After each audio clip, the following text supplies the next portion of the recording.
కర్మఫలం అనుభవించాల్సి వస్తే అది సాక్షాత్తు పరమశివుడికైనా తప్పదా?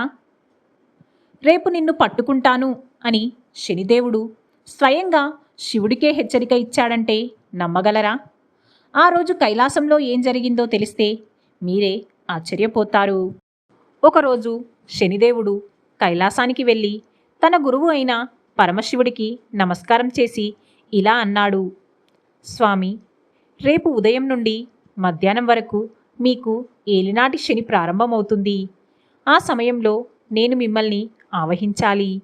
ఇది విన్న శివుడు చిరునవ్వుతో ఇలా అనుకున్నాడు: నేను లోకాలనే శాసించేవాణ్ణి, శని కంటికి చిక్కకుండా ఎక్కడో దాక్కుంటాను.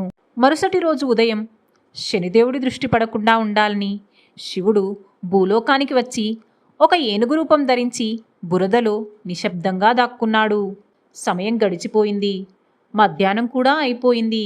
ఇక శని ప్రభావం అయిపోయింది అని భావించిన శివుడు తన అసలు రూపంలోకి వచ్చి నవ్వుతూ శనిదేవుడి దగ్గరికి వెళ్ళాడు. శివుడు గర్వంగా అన్నాడు: చూడు శని, నన్ను నువ్వు పట్టుకోలేకపోయావు. ఏనుగు రూపంలో దాక్కొని నీ నుండి నేను తప్పించుకున్నాను.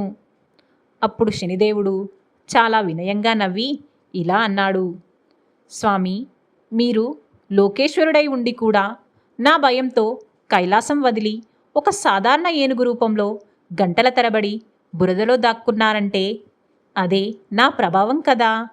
ఆ ఏనుగు రూపమే మీకు నేనిచ్చిన శిక్ష. ఇది విన్న శివుడు ఆశ్చర్యపోయి శనిదేవుని న్యాయానికి మురిసిపోయి ఆయన్ను ప్రశంసించాడు. చూశారా, కర్మ నుండి ఎవ్వరూ తప్పించుకోలేరు.